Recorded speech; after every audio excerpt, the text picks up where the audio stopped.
പശ്ചിമേഷ്യൻ സംഘർഷം വീണ്ടും രൂക്ഷമാകുന്നു. പ്രധാനമായും തന്നെ അറബ് രാജ്യങ്ങളെയാണ് ഇപ്പോൾ വീണ്ടും ഇറാൻ ഉന്നം വെക്കുന്നതെന്നതാണ് വ്യക്തമാവുന്നത്. കുവൈറ്റിന് നേരെ ഇറാന്റെ ഡ്രോൺ മിസൈൽ ആക്രമണം നടത്തിയതായിട്ടുള്ള റിപ്പോർട്ടുകൾ പുറത്തുവരികയാണ്. അതിരാവിലെ തന്നെ രാജ്യത്തുടനീളം അപായ സൈറനുകൾ മുഴങ്ങി. ഇന്ന് പുലർച്ചെയാണ് കുവൈറ്റിൽ ഇറാന്റെ വൻ ആക്രമണം നടന്നത്. മിസൈലുകളും ഡ്രോണുകളും ഉപയോഗിച്ചുകൊണ്ട് ഇറാൻ നടത്തിയ ആക്രമണത്തെ തുടർന്ന് കുവൈറ്റിൽ ഉടനീളം യുദ്ധകാല അപായ സൈറനുകൾ വീണ്ടും മുഴങ്ങുകയാണ് ഉണ്ടായത്. ഇതോടുകൂടി തന്നെ പരിഭ്രാന്തരായ താമസക്കാർ സുരക്ഷിതമായ സ്ഥാനങ്ങൾ തേടി ഓടി നടക്കുന്ന കാഴ്ചയാണ് കാണുന്നത്.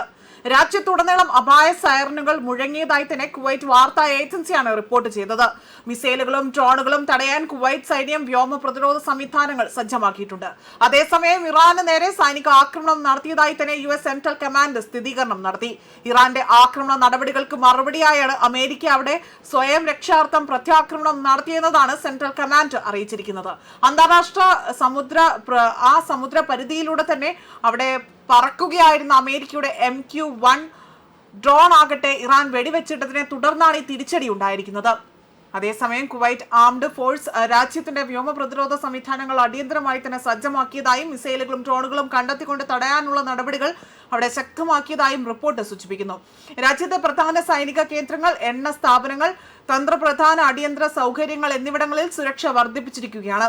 അതേസമയം സംഘർഷത്തിന് പുതിയ മാനങ്ങൾ നൽകിക്കൊണ്ട് അമേരിക്കയും രംഗത്തെത്തി.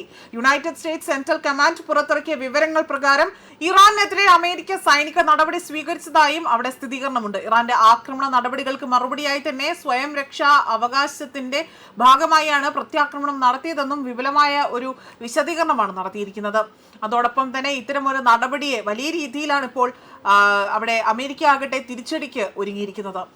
മാത്രമല്ല, ഇതോടുകൂടി തന്നെ അമേരിക്ക ഇറാൻ സംഘർഷം നേരിട്ടുള്ള ഏറ്റുമുട്ടലിന്റെ പുതിയൊരു ഘട്ടത്തിലേക്ക് കടക്കുകയാണ് എന്ന ആശങ്കയാണ് ഇപ്പോൾ അന്താരാഷ്ട്ര തലത്തിൽ പോലും ഉയരുന്നത്.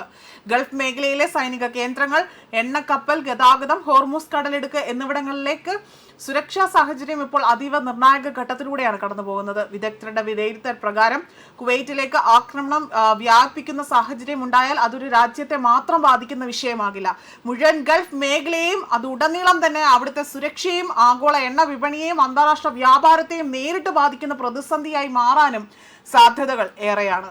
അതേസമയം ഇറാന്റെ മിസൈൽ ഡ്രോൺ കേന്ദ്രങ്ങൾക്ക് നേരെ ശക്തമായ വ്യോമാക്രമണം നടത്തുകയാണ് അമേരിക്ക ചെയ്തിരിക്കുന്നത്. ഇറാന്റെ ആ ഒരു അധീനതയിലുള്ള ഗൊറൂഖ്, ഷെറഖ് ദ്വീപ് എന്നിവിടങ്ങളിലേക്കെല്ലാം റഡാർ സ്റ്റേഷനുകളിലും ഡ്രോൺ നിയന്ത്രണ കേന്ദ്രങ്ങളുമാണ് ഇപ്പോൾ US യുദ്ധവിമാനങ്ങൾ കൂടുതലായി തന്നെ തകർത്തത്. സ്വയം പ്രതിരോധ ആക്രമണം എന്നതാണ് US ഈ നടപടിയെ വിശേഷിപ്പിച്ചത്. തങ്ങളുടെ നീക്കം പൂർണ്ണമായും അക്ഷരാർത്ഥത്തിൽ അത് ഒരു ആത്മരക്ഷാർത്ഥം മാത്രമാണ് നടത്തിയതെന്നതാണ് US സെൻട്രൽ കമാൻഡ് സമൂഹ മാധ്യമങ്ങളിലൂടെ തന്നെ വ്യക്തമാക്കിയിരിക്കുന്നത്. അന്താരാഷ്ട്ര വ്യോമ അതിർത്തിയിലൂടെ തന്നെ പറക്കുകയായിരുന്ന അമേരിക്കയുടെ MQ ഡ്രോൺ ഇറാൻ സൈന്യം വെടിവെച്ചിട്ടതാണ് പെട്ടെന്നുള്ള സൈനിക നടപടിക്ക് അമേരിക്കയെ പ്രേരിപ്പിച്ചിരിക്കുന്നത്. ഇതിന് തിരിച്ചടിയായി തന്നെ US യുദ്ധവിമാനങ്ങൾ ഇറാന്റെ വ്യോമ പ്രതിരോധ സംവിധാനങ്ങളും 2 ഗ്രൗണ്ട് കൺട്രോൾ സ്റ്റേഷനുകളും 2 അറ്റാക്ക് ഡ്രോണുകളും തകർത്തതായി തന്നെ സൂചിപ്പിക്കുന്നു. മേഖലയിൽ യുദ്ധസമാനമായ അന്തരീക്ഷം നിലനിൽക്കുമ്പോഴും ഇറാനുമായി ഒരു നല്ല ധാരണയിൽ എത്താൻ അമേരിക്കയ്ക്ക് സാധിക്കുന്നുവെന്നും US പ്രസിഡന്റ് ഡൊണാൾഡ് ട്രംപ് സൂചിപ്പിക്കുകയാണ്. എന്നാൽ മുൻപ് ഒപ്പുവെച്ചതിനേക്കാൾ കർശനമായ ഒരു വ്യവസ്ഥയിലേക്കാണ് ട്രംപ് മുന്നോട്ട് പോകുന്നതെന്നും അതേസമയം അമേരിക്കയെ ഒട്ടും വിശ്വസിക്കാൻ കൊള്ളില്ല എന്നും തങ്ങളുടെ പരമാധികാരവും അവകാശങ്ങളും പൂർണ്ണമായി തന്നെ അംഗീകരിക്കാതെ ഒരു സമാധാന കരാറിനും തയ്യാറല്ല എന്നതാണ് ഇറാന്റെ നിലപാടായി തന്നെ സൂചിപ്പിക്കുന്നത്. ന്യൂസ് ഡെസ്ക് കർമ്മ ന്യൂസ്.